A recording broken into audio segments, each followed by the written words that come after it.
Jeg hedder Mark Gatz, og jeg er chef golftræning i Haderslev Golfklub. Jeg har været her i 13 år.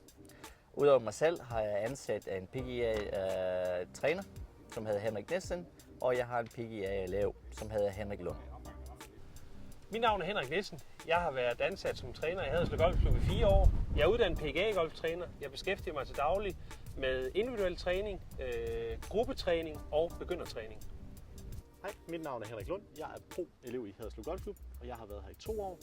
Samlet set, når man er elev, skal man være i lære 3 år, og jeg fortsætter min elevtid ud i Haderslev Golfklub.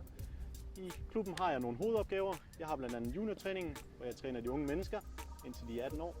Derudover har jeg begyndertræning i klubben, og så har jeg selvfølgelig også enkelte lektioner med Trackman og diverse midler. Vi glæder os til at se jer hos Mark Gatz Golf.